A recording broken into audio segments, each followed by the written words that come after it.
Polo-cross is a combination of polo and lacrosse. It's played with a racket that looks something like a fishnet, and the game itself is divided into segments known as chukkers.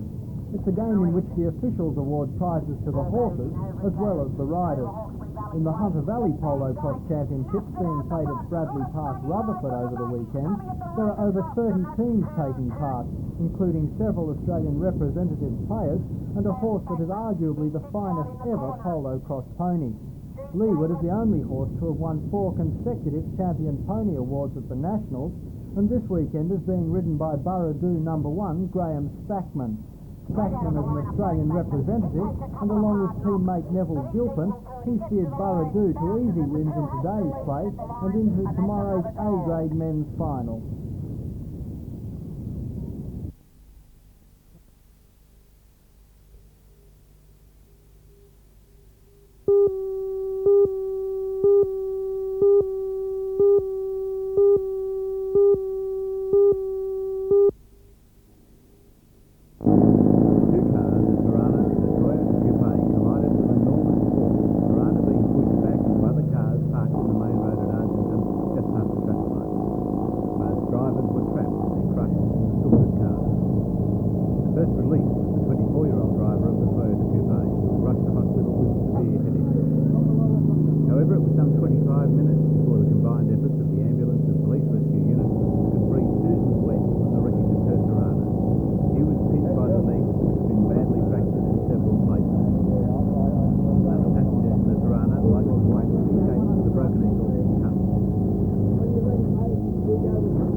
They were delighted with the quality of refitting work.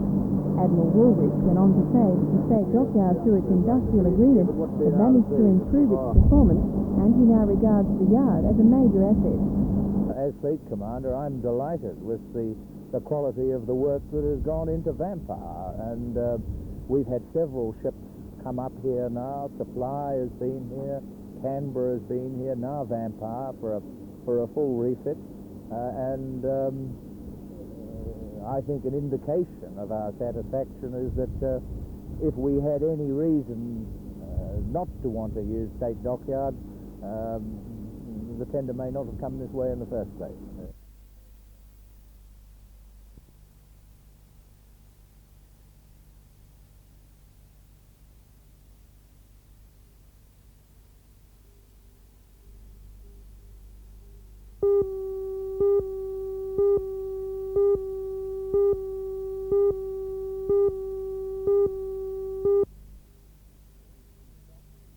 The instruction to all of the people in the industry in New South Wales is not to sign any document whatsoever and not to make any verbal acknowledgement of the same document, because that could be classed as in fact agreeing to it.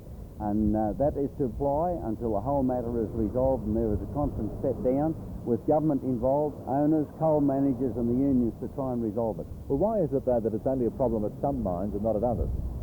The approach of individual managers seems to be the answer to that question.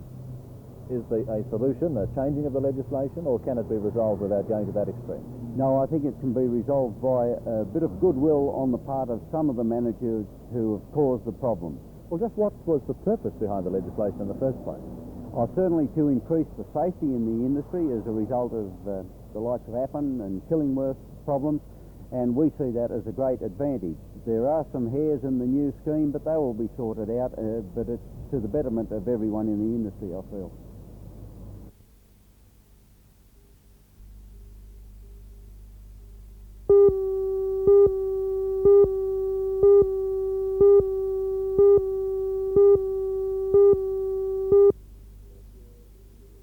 What your Small committee, your businessmen of the council, building your industry, executive and they make up a decide. major If you proportion of the home believe building as strongly sector, as I say do, they're literally strongly being as swamped the by organisation ever-increasing that I paperwork represent required by a and never-ending we flow of endeavour new to legislation. answer as briefly as One of the most possible. troublesome Now, areas is that of long quick. service leave deductions. An issue so complicated, it's estimated 98% of the building industry is probably in breach of the law.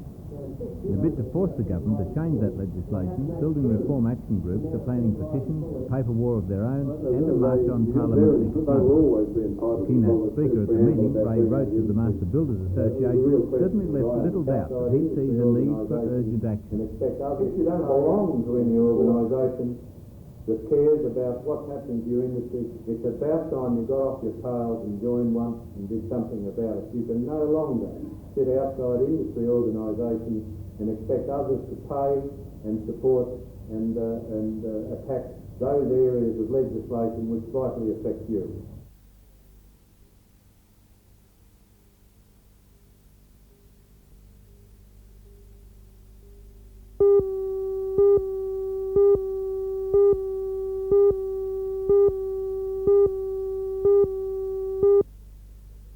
The benefits of the Nelson medical Bay profession. residents who attended last night's meeting hoping to hear encouraging news on the much sought-after Nelson Bay Hospital would have been disappointed.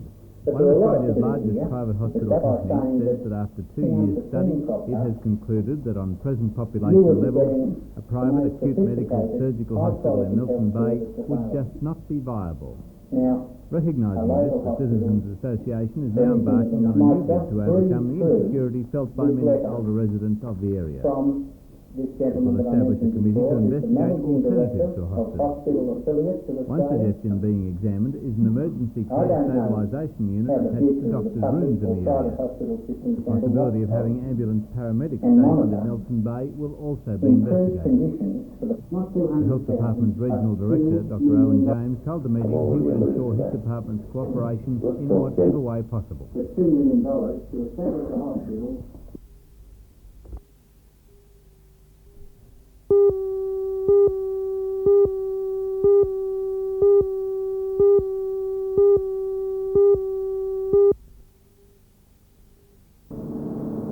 The wind blew thick black smoke from the blaze across the city, but according to the firemen, today's westerly stopped the fire spreading to sheds and stockpiles and causing a serious blaze. The fire began shortly after 11 o'clock this morning, and it's believed it was caused by a person dropping a cigarette or a match in dry grass beside the rail yard. A pile of used car tyres waiting to be ferried to a garbage dump caught alight, and it took 3 fire units to contain the blaze. A spokesman for the Australian Railways Union blames the State Rail Authority for the fire and says the stockpiles of tyres have become too big and the SRA should have removed them long ago.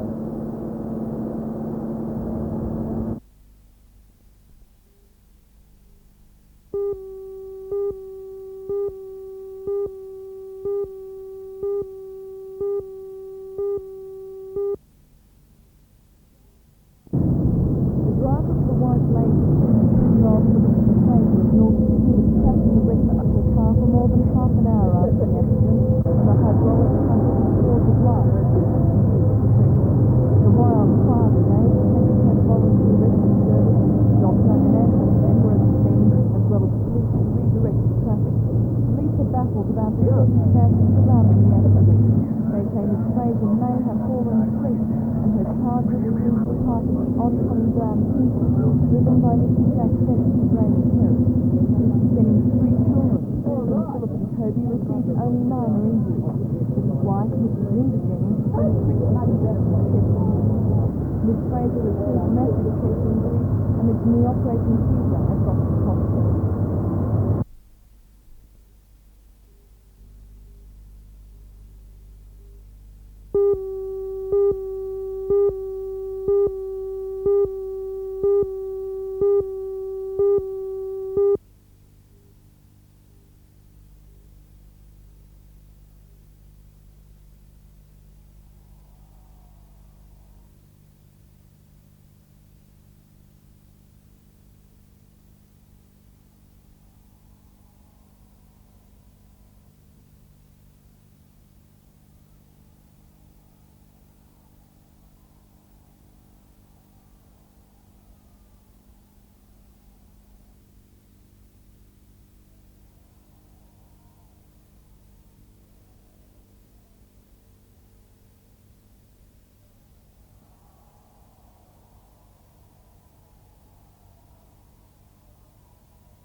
effects on nurses in the region, the Nurses of the Royal decided against strike action last Friday, but they have supported the 38-hour week campaign with a number of bans.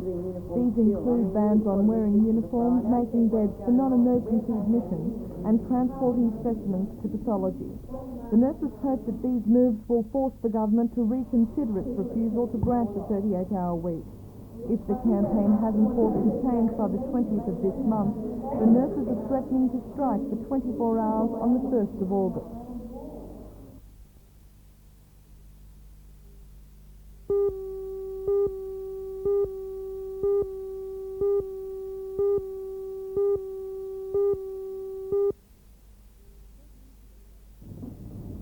Police officers were awarded the National Medal at a ceremony in Newcastle today. The medal is in recognition of 15 years' service, but most of the officers had notched up more years than that. The majority of police were sergeants third class, with a number of senior constables. The presentation was made by Newcastle Chief Superintendent Titley. The National Medal in bronze features part of the Australian coat of arms, suspended on a ribbon of 15 gold and blue stripes, signifying the number of years' service. Along with district inspectors, proud family members were also present.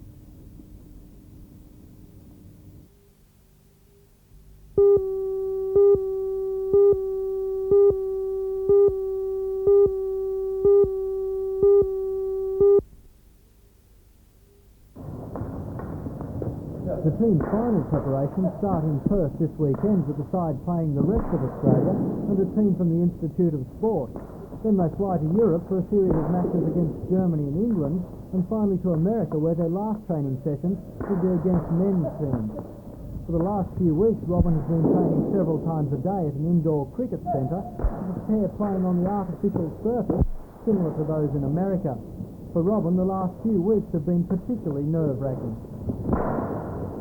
Well, it's quite intensive. I've spent the 5 out of the last 8 weeks in Perth with the remainder of the team, training over there, and it was a great help training with the people that you're going to play with. It's good training here, but when you develop that understanding while you're training, it's fantastic. So we've been training with skill practice twice a day and then fitness training once a day as well. So it's about a full-time job at the moment. And what are the team's prospects in the Olympics?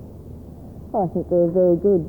I don't think you can ever guarantee medals in such a competition as the Olympic Games, but we're rated second and the team's performing very well. We've improved dramatically over the last 4 years, and more particularly in the last couple of months with the extensive match practice that we've had. So I think we've got a pretty good chance. I'm going away confident.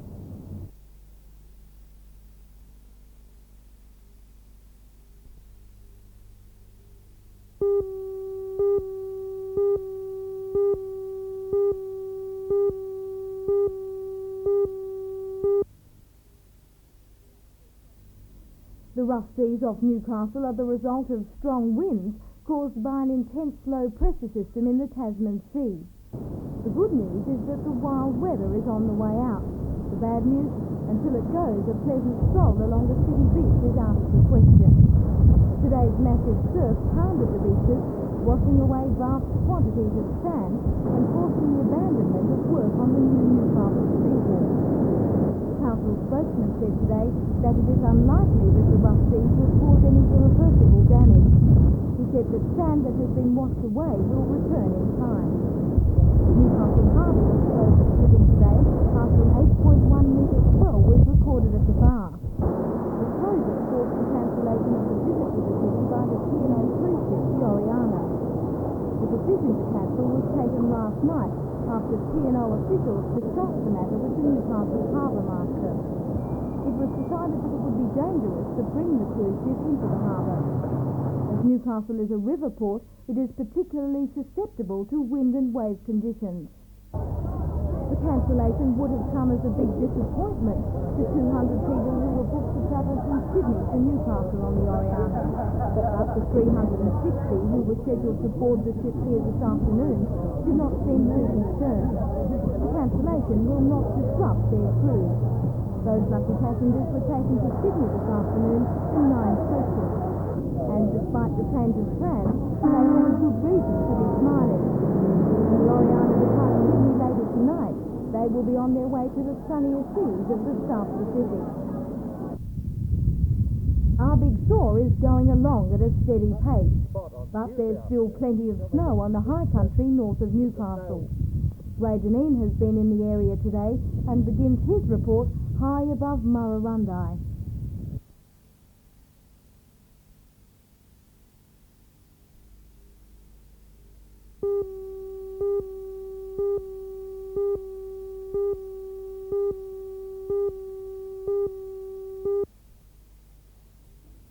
Like last year, most of the action will be in the forests around Bullock-Dealer. It's now more than 60 cars that will blast off from Baverstock's tyre service in Mayfield starting at midday tomorrow, bound for the forest trail. Unlike last year, the cars are more likely to be slipping in the mud rather than the dust. Rally director Mary Boddy has designed the 3 special daylight stages for maximum spectator interest. And with more than $2,000 in prize money at stake, it should be a memorable event. Top competitors will include Ian Hill, seen here in action last year. Gary Burns will also be returning to the fray. And of course, John Atkinson will be there tomorrow to try to maintain his lead in this year's series from second place to Nick Belfield. The rally finishes at about 10:30 tomorrow night at Bullock-Dealer Golf Club after more than 10 hours of fast, furious and, no doubt, eventful motoring.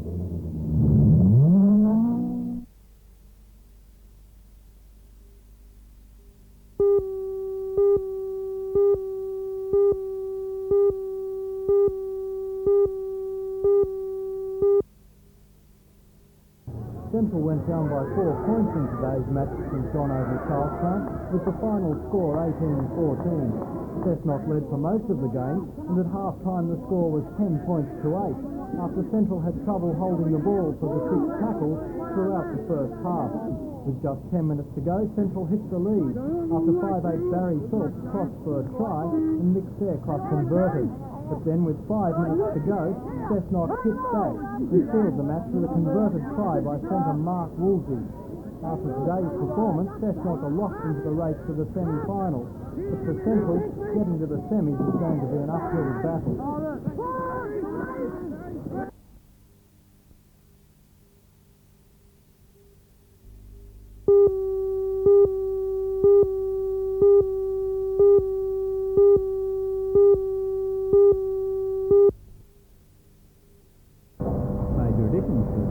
Fleet are rapidly nearing completion at Carrington Slipway. As well as the Italian built hydrofoil being fitted out some ago, the new handling ferries and narrow beams will be ready for sea trials this month. Carrington Slipway's role with the $8 million hydrofoil is a lesser one, as they're coming in from Italy in a more or less going condition. Work being done at Tomago involves fitting out the auxilia and installing the 263 locally made seats. The vessel's powered by twin 2,000 horsepower diesels and has a cruising speed of 64 kilometres an hour.